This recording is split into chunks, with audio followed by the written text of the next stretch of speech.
Hello hi అండి, welcome back to my channel పరిజోలాక్స్. ఈరోజు వీడియోలో అయితే ఒక్క మామిడికాయతో చక్కగా మంచిగా ఈజీ రెసిపీ అయితే ప్రిపేర్ చేసుకోవచ్చు.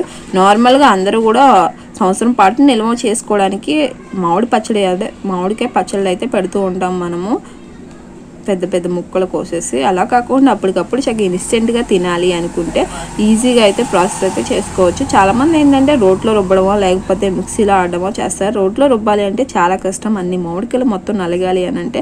అట్లా అని చెప్పేసి మిక్సీ చేసాము అని అంటే మెత్తగా గ్రైండ్ అయిపోద్ది.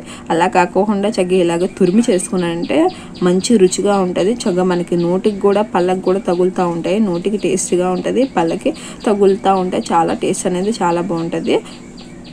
పెద్ద సైజు హోల్స్ ఉన్నాకెళ్ళి చూసుకొని తురుముకోండి, టేస్ట్ అనేది బాగుంటుంది. చక్కగా మంచిగా కూడా త్వరగా అయిపోద్ది మనం తురుముకోవడం, టేస్ట్ కూడా బాగుంటుంది. మరి చిన్న హోల్స్కి వెళ్ళి తురిమాము అంటే ముద్దలాగా అయిపోద్ది.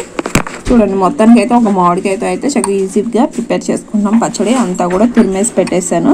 దీన్ని అయితే చక్కగా ఉప్పు కారం అంతా మిక్స్ చేసుకొని మన టేస్ట్కి తగ్గట్లు చక్కగా ప్రిపేర్ చేసుకొని వేడి వేడి అన్నంలో తింటే సూపర్గా ఉంటుంది. అంతా కూడా ఒక బౌల్లోకి అయితే తీసేసుకున్నాను. దీంట్లో పసుపు అయితే యాడ్ చేస్తున్నాను. పసుపు వేయడం వల్ల ఏంటంటే యాంటీబయాటిక్గా ఉంటుంది, మనకు కొంచెం కలర్ఫుల్గా కూడా ఉంటుంది. ఈ పసుపు అనేది ఒకవేళ మీకు పచ్చి స్మెల్ వస్తుంది అనుకుంటే తాలింపు చేసుకునేటప్పుడైనా యాడ్ చేసుకోండి. దీంట్లో టేస్ట్కి తగ్గట్లు కారం కూడా చక్కగా మంచిగా ఆవకాయలో కలుపుకుంటాం కదా, అలాంటి కారం కలుపుకుంటే చక్కగా రెడ్డిష్ కలర్లో ఉంటుంది. మనకి సరిపడంత కారం కూడా ఉంటుంది, మరీ ఎక్కువగా ఉండదు. ఉప్పు కూడా మన టేస్ట్కి తగ్గట్లు. ఆవపిండి మెంతిపిండి వేసుకోవాలన్నా వేసుకోవచ్చు, అది మీ ఇష్టము. కొంచెం యాడ్ చేస్తే టేస్ట్ అనేది బాగుంటుంది. నేను ఒక టీ స్పూన్ అయితే యాడ్ చేస్తున్నాను. ఆవపిండి మెంతిపిండి కొంచెమే లైట్గా అయితే యాడ్ చేస్తున్నాను. దీంట్లో ఎల్లుల్లిపాయలు కూడా వేస్తే బాగుంటుంది. చాలామంది కొంతమంది తింటారు, కొంతమంది తినరు. అన్నంలో వచ్చినా కానీ తీసేసి పక్కన పెడుతూ ఉంటారు కదా, అలాంటప్పుడు వేసుకున్నా వేస్తే. కాబట్టి వేసుకోవాలి అనుకుంటే కొంచెం ఎల్లుల్లిపాయలు కచ్చపచ్చగా నూరేసి వీటిలో అయితే తాలింపు చేసేటప్పుడు అయితే మిక్సీ చేసేసుకోండి. నేనైతే ఎల్లుల్లిపాయలు కూడా ఏమీ యాడ్ చేయట్లేదు. తాలింపు చేసేటప్పుడు వేద్దాంలే ఒక 2, అవి ఫ్లేవర్కి బాగుంటుంది అని చెప్పేసి అప్పుడైతే వేద్దామని చెప్పేసి ఆగిపోయాను. ఇప్పుడైతే కొంచెం ఆయిల్ తీసుకొని చక్కగా ఆవాలు, మెంతులు, పచ్చెనపప్పు ఈ 3 కూడా రెడ్డిష్ కలర్లో వచ్చేంత వరకు చక్కగా ఫ్రై చేసుకొని దాంట్లో ఎండుమిర్చి కూడా యాడ్ చేసుకొని అవి కూడా రెడ్గా వేగేంత వరకు చూసుకొని వెల్లుల్లిపాయలు యాడ్ చేసుకోవడమే. చాలా ఈజీ ప్రాసెస్ అండ్ ఇన్స్టెంట్గా కూడా చక్కగా ప్రిపేర్ చేసుకోవచ్చు. మనకి సమ్మర్లో ఎక్కడ పడితే అక్కడ చక్కగా ఈజీగా మామిడికాయలు కూడా దొరుకుతూ ఉంటాయి.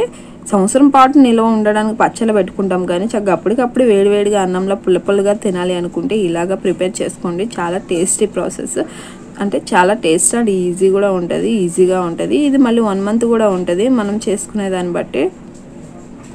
గ్యాస్తో కూడా అంతేం పని ఉండదు, జస్ట్ తాలింపు చేయడానికి అంతే. గ్యాస్తో కూడా ఈజీ అండ్ టేస్టీ మామిడి తురుము పచ్చడి అయితే ప్రిపేర్ అయిపోయింది. చూడండి ఎంత కలర్ఫుల్గా ఉందో. ఈ పచ్చడి కొంచెం అన్నంలో అలాగా పచ్చడి వేసుకొని తింటూ ఉంటే అబ్బా సూపర్ ఉంటుంది. ఒకసారి అయితే ట్రై చేయండి. మనకి ఇప్పుడు మామిడికాయలు దొరుకుతూ ఉంటాయి కదా, కొత్తగా ఏమన్నా పచ్చళ్ళు పెట్టుకున్నా కానీ మనము అవి నిల్వ ఉంటాయి 1 year 1 month దాకా. కానీ ఇవి మాత్రం అప్పటికప్పుడు చేసుకొని తింటేనే ఆ టేస్ట్ అనేది సూపర్గా ఉంటుంది. చక్కగా ఇది ఇంకా మనం 1 month దాకా కూడా ఉంచము, మ్యాక్సీ ఈ లోపలనే ఆవ్ చేసేస్తాము. అన్నం అలా పెట్టుకోవడం ఏంటి, కొంచెం పచ్చడి వేసుకోకుండా ఎవరు ఉండలేరు.